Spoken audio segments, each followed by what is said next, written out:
오늘 우리에게 주시는 하나님의 말씀 골로새서 4장 2절부터 6절까지 말씀입니다.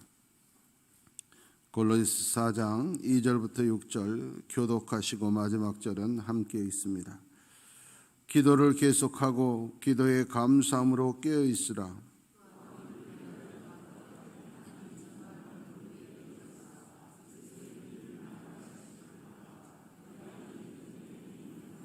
그리하면 내가 마땅히 할 말로서 이 비밀을 나타내리라. 함께 그리하면 각 사람에게 마땅히 대답할 것을 알리라. 아멘. 오늘 새벽에 시간이 좀 남아서 글을 좀 보는데 어떤 목사님이 그런 글을 썼더라고요. 교회에 와서 세 가지만 크게 하면 틀림없대. 축복이 넘치는 삶이 된다. 세 가지만 크게 하면 된다. 첫 번째는 아멘만 크게 하면 된다. 그래도 가만히 있는 사람 뭐야? 아멘을 크게 해야 된다. 이 아멘이 저절로 안 나와요. 두 번째는 찬송을 크게 해야 된다. 찬송이 한 옥타브 낮춰서 부르는 사람이 습관이 된 사람이 있어요. 찬송이 신나고 힘이 있고 은혜가 되고 이게 쉬운 일이 아니에요. 내 안에 영적으로 상태가 좋아야 찬송이 크게 나오는 거예요. 항상 감사 찬송이 나오는 거고요. 그래서 찬송 크게 한다. 세 번째는 기도를 크게 해야 된다. 항상 말하지만 동성기도라고 하는 것은 내 자신을 알고 내 자신을 깨닫고 또 하나님 앞에 더 가까이 갈 수 있는 좋은 방법 중에 아주 좋은 방법 중에 하나예요. 통성기도를 할 줄 안다. 그것은 대단히 좋은 일이에요. 그래서 통성기도를 할 줄 알아야 돼. 통성기도를 한다는 건 하나님 앞에 집중하고 나를 버린 사람만이 할 수 있는 거예요. 쉽지 않아요. 통성기도 한다는 게 아주 중요한 거예요. 아침에 그 글을 보면서 혼자 참 좋았습니다. 항상 교회에 와서 내가 어떤 신앙 상태, 내가 어떤 성도, 이게 항상 내 자신에게 중요한 거예요. 그러는 거지 교회에 와서 내가 뭘 바꾸고 뭘 지적하고 그런 생각하면 안 돼. 은혜 받은 사람, 하나님 앞에 쓰임 받는 사람은 세상을 바꾸려고 하는 사람이 아니라 나를 바꾸는 사람이에요. 세상은 하나님이 바뀌는 거예요. 세상은 하나님이 바꾸시기 위해서 하나님은 나를 바꾸시기를 원하시는 거예요. 그걸 모르고 자기가 바꾸려고 하는 거예요. 자기가 하나님 되는 거예요. 모든 건 하나님께 맡기고 우리가 하는 것은 우리 자신을 바뀌면 세상이 바뀌어지는 건 줄 믿습니다. 이렇게 이제 하루 남았어요. 끝까지 승리하시고 특별히 내일 오실 때는 자녀들 좀 데리고 나오셔서 아이들에게 부활절 날은 새벽에 1년 내내 안 해도 부활절 날은 새벽기도 가는 날이다. 이거 아주 중요한 거예요. 저도 어렸을 때 제가 중학교, 고등학교 졸업할 때까지만 해도 부활절 날은 왜 그랬는지 모르지만 하여튼 남자들은 어떤 기준이 없었는데 하여튼 여자들은 다 하얀 그 한복 그걸 입고 갔어요. 우리 어머니도 하얀 옷 딱 입고 가는 거 기억이 생생합니다. 부활절 날 주님을 만났던 마리아의 모습 담고 싶었던 그런 우리 한국교회 선배들의 그런 염원이 담긴 쓴 것 같아요. 그거 중요한 거예요. 어린 시절의 그런 기억 남겨두는 것, 이것이 믿음의 추억이 되면 절대 빗나가지 않고 빗나가도 돌아오는 줄 믿습니다. 오늘 하나님께서 성경 말씀을 통해서 우리에게 주시는 성도의 모습 세 가지가 있어요. 첫째는 기도해야 된다. 두 번째는 전도해야 된다. 세 번째는 세월을 아끼라. 이게 오늘 본문 말씀에 중요한 거예요. 뭐든지 그렇죠. 양이 문제가 아니라 질이 문제다. 어떤 사람은 혼자서도 100명의 역할을, 일당 100의 사람이 있어요. 반면에 어떤 사람들은 100명이 있어도 한 사람만 못한 경우 있어요. 제가 몇 번 말씀드렸지만 제가 장교 훈련 받을 때 잊을 수 없는 통솔법 시간에 배운 걸 제가 말씀드린 적이 몇 번 있어요. 그 통솔법, 훌륭한 지휘관이 되기 위한 것은 많이 아는 것도 중요하지만 제대로 알아야 된다 하는 거죠. 그래서 우리 일반 병사들은 가서 총 쏘는 거 뭐 이런 거 정도만 배우지만 장교들은 총 쏘는 거, 대포 쏘는 거, 심지어는 탱크 하는 거, 또 비행기하고 항공하고 통화하는 것까지 다 배우거든요. 모든 걸 다 익히는 건 기본이고 더 중요한 건 제대로 익혀야 된다. 그래서 정신교육, 통솔법 시간이 굉장히 중요한데 그때 제가 평생 못 잊을 그때 제가 명언을 그때 배웠어요. 100마리의 사자가 있다고 해도 한 마리의 양이 지휘하면 한 마리의 양이 지휘하는 100마리의 사자보다도 한 마리의 사자가 지휘하는 100마리의 양이 더 무섭다는 거예요. 100마리의 사자가 있어도 지휘관이 리더가 제대로 되지 않으면 100마리의 사자도 힘을 못 써요. 그러나 훌륭한 리더가 있으면 양이 100마리 모여도 100마리 사자를 이긴다는 거예요. 그렇잖아요. 일선에서 총을 들고 뛰쳐나가는 병사들 100명 월급보다도 한 사람의 장군에게 주는 월급, 품위 유지비, 모든 부대 비용 이런 게 더 많아요. 자동차도 부관도 또 비서실장도 어마어마하게 많아요. 한 사람에게 왜 이렇게 100명보다 더 많은 대접을 해주느냐. 그 한 사람이 제대로 쓰면 100명, 1000명, 10,000명도 살려요. 지휘관 한 사람이 잘못 쓰게 되면은 수많은 사람이 죽는 거거든요. 마찬가지로 성도도 마찬가지, 질이 중요해요.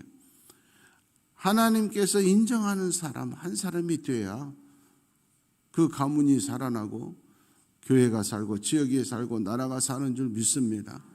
7명의 외아 요한에슬레와 그 친구들 때문에 영국이 망해가던 영국이 살아나서 다시 힘을 얻었던 것처럼 하나님 앞에서 그른트비라고는 한 사람 때문에 또 어느 나라 어느 곳에 있든지 한 사람의 인물 때문에 나라가 살고 지역이 사는 거예요. 이러한 질적으로 인정받는 사람이 되기 위해서 성경은 자꾸 말하는 거예요. 그 성경이 오늘 우리에게 주는 건 첫째는 기도하는 사람이 되어야 된다 하는 거예요.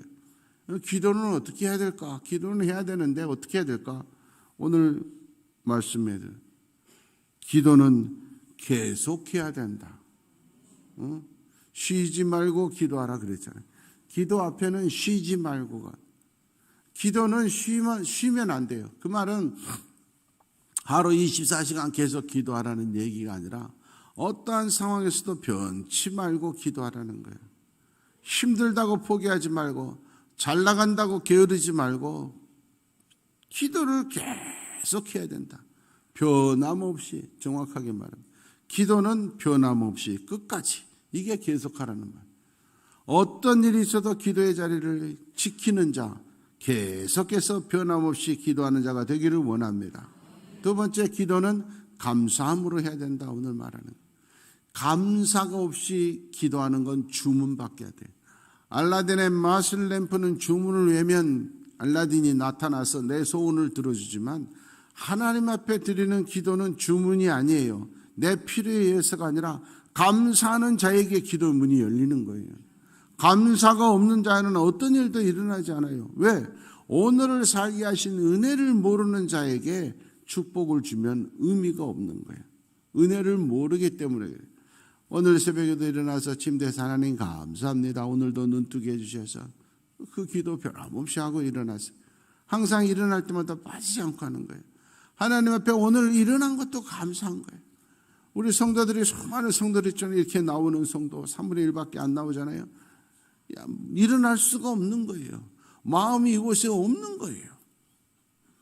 그런 사람은 장로의 직분을 가졌어도 목사라고 할지라도 하나님 앞에 감동되고 깨달음이 없는 건 의미가 없는 거예요. 그런 사람들의 생각, 그런 사람들의 말은 무시해야 되는 거예요. 그런 사람들의 생각과 말이 앞서가면 교회는 망하는 거예요. 그 가문은 망하는 거예요. 축복이 없는 거예요. 하나님 앞에서 항상 제1순위는 감사가 있어야 돼요. 오늘의 나됨은 감사할 뿐입니다. 할렐루야. 명심하십시오. 기도해야 되는데 기도는 변함없이 끝까지 계속해야 되고 감사함으로 기도하는 자가 되기를 원합니다. 두 번째, 전도하는 자가 되어야 돼요. 여러분, 사람을 살리는 것보다 더 중요한 건 없어요. 사람을 살린다고 하는 것보다 더 앞장설 수 있는 건 없어요. 내 가족에게 제일 중요한 건 살아나는 거예요. 살리는 거예요. 죽어가는데 아무리 아름다운 옷을 입고 아무리 아름다운 얼굴을 하고 있으면 아무리 높은 지혜가 무슨 의미가 있겠어요. 바울 사도처럼 내가 예수를 아는 지식을 얻고 보니까 세상 모든 것은 초등학교 배설물만도 못하다. 죽은 자는 말이 없어요. 죽은 자는 부끄러움도 없어요. 죽은 자는 의미가 없어요. 살아있어야 돼요. 그래서 세상 사람들이 개똥밭에 굴러도 이승이 낫다. 저승보다 이승이 낫다는 거예요. 하나님 앞에서 마찬가지예요. 지옥을 향해 달려가는 거, 그들이 가진 모든 것, 그들이 가진 지위, 그들의 지식은 의미가 없다는 거예요. 사람 살려야 돼요. 가까운 이웃, 내 가족 살려야 되잖아요. 죽어가는 자들을 살려야 되잖아요. 그거보다 더 간절히 기도해야 될 일이 어디 있겠어요. 가장 중요한 거 살려야 돼요. 사랑하는 내 형제 자매, 내 친구들, 내 직장 동료들 살려야 돼요. 영혼 구원이 가장 앞장서야 돼요. 그래서 심는 대로 거두는 신앙의 법칙 중에 하나가 전도에서 영혼 구원, 전도 많이 한 사람에게 반드시 하나님이 주시는 열매, 축복은 뭐냐? 자녀의 축복을 주신다. 하나님의 자녀 만들어주면, 우리가 영혼 구원에서 하나님의 자녀 한 명 만들면 하나님이 가장 기뻐하시는 거예요. 죽어가는 자식 살아난 것보다 더 기쁜 건 없어요. 부모는 그거보다 기쁜 거 없단 말이에요. 내가 죽어가는 하나님의 자녀 한 명 전도해서 살리면 하나님이 얼마나 기뻐하시겠어요. 그래서 전도 많이 하는 사람, 전도에 앞장선 사람은 그 자녀들이 형편없을지라도 하나님이 살려주시고 축복 주시는 거예요. 자녀에게 주는 최고의 축복은 내가 전도자 되는 거예요. 하나님이 보시니까 솔로몬이 기가 막혔어요. 그 믿음 좋던 아들이 여자 잘못 만나가지고 이방 여자들한테 빠져서 하나님의 전에 나와서 예배를 집례하고 제사 지내야 될 왕이 이방 신들에게 제사를 지낸단 말이에요. 하나님이 분노해가지고 솔로몬을 죽여버리려고 그랬어요. 솔로몬을 죽이려고 하나님이 하다 보니까 그 아버지 다윗이 생각나서 하나님이 솔로몬을 당대는 죽이지 않고 심지어 솔로몬이 살아있을 때는 나라를 나누지도 아니하였더라. 성경에 기록돼.